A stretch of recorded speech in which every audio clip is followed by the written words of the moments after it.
150 years ago, the Seventh-day Adventist Church sent to Europe, to Switzerland, to Tramelan, the first official missionary.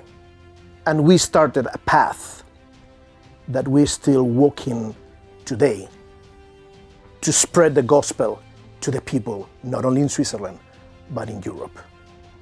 So the first church that we find in Europe is Tramelan. It's this little chapel, this little church that you can see behind me in Switzerland.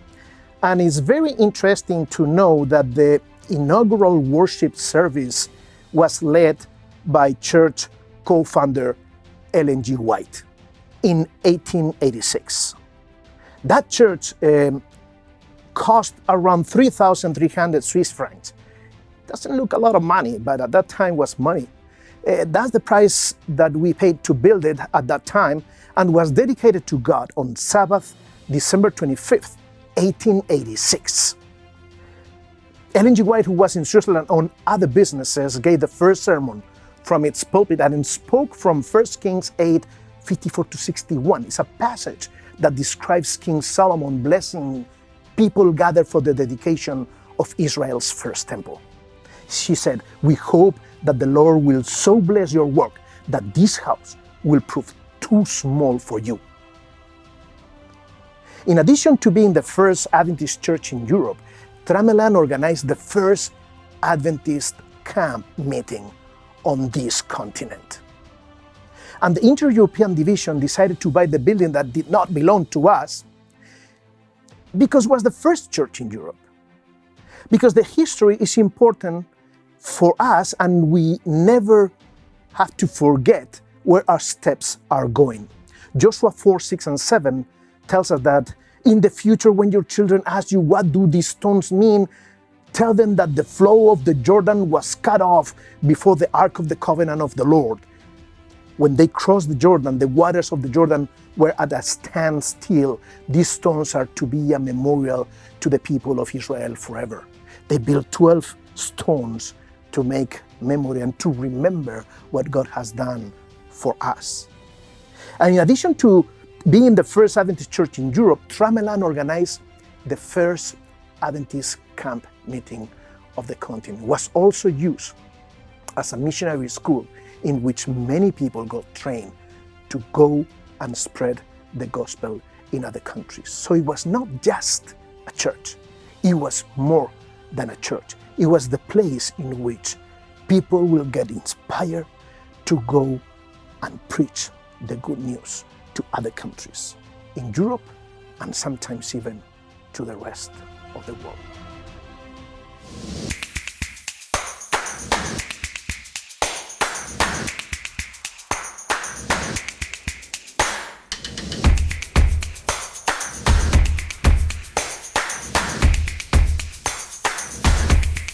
And 117 years ago, the Youth Ministries Department was officially voted.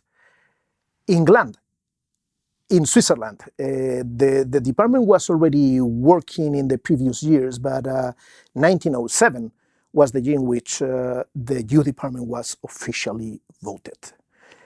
And since then, we have been working so much in trying to reach the youth for Jesus.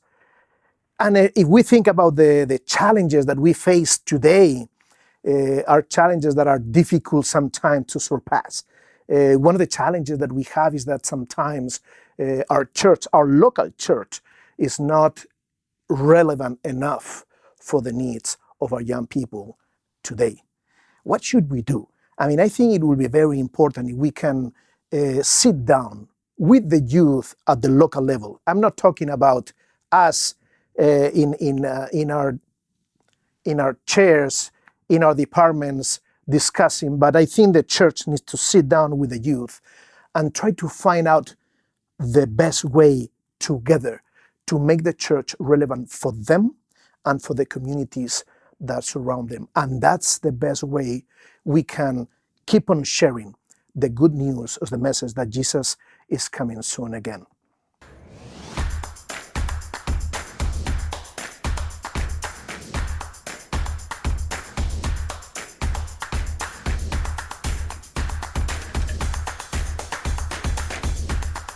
Ellen G. White already mentioned a long time ago that one baptism in Europe counted like 20 in North America. That tells us that to work in Europe has always been more challenging than other places in the world. It's true that now other countries are as challenging as Europe, but we need to recognize that this field is one of the most complicated ones. What can the youth do? I'm positive the youth can do a lot. I mean, the first thing, we as leaders, we should give them the keys, and they should feel that they are really important in this beautiful movement that is to spread the gospel. Is we give them the space and we trust in them. I'm positive that the youth will shine. So I really think the first step for them to glow is for us to trust them. Even if they make mistakes, we make mistakes every day, to trust them, and they will glow for the Lord. I'm positive.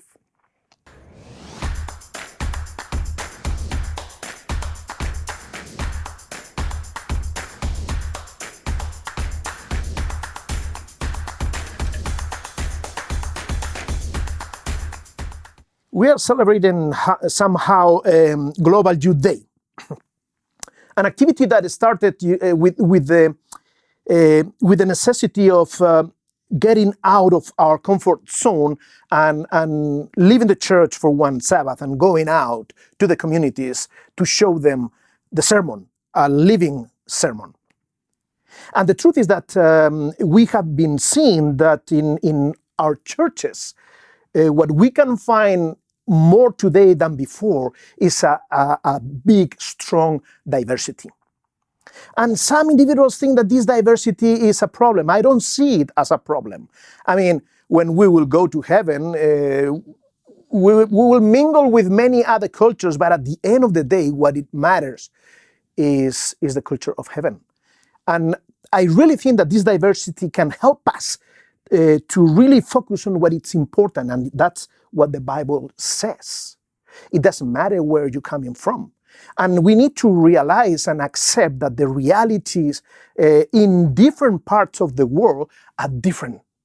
It's more difficult in Europe than some countries in South America to spread the gospel. But this diversity, when we are able to mingle together and to accept that we are brothers, it will give us the strength to keep on preaching in a better way the gospel that Jesus is coming very soon.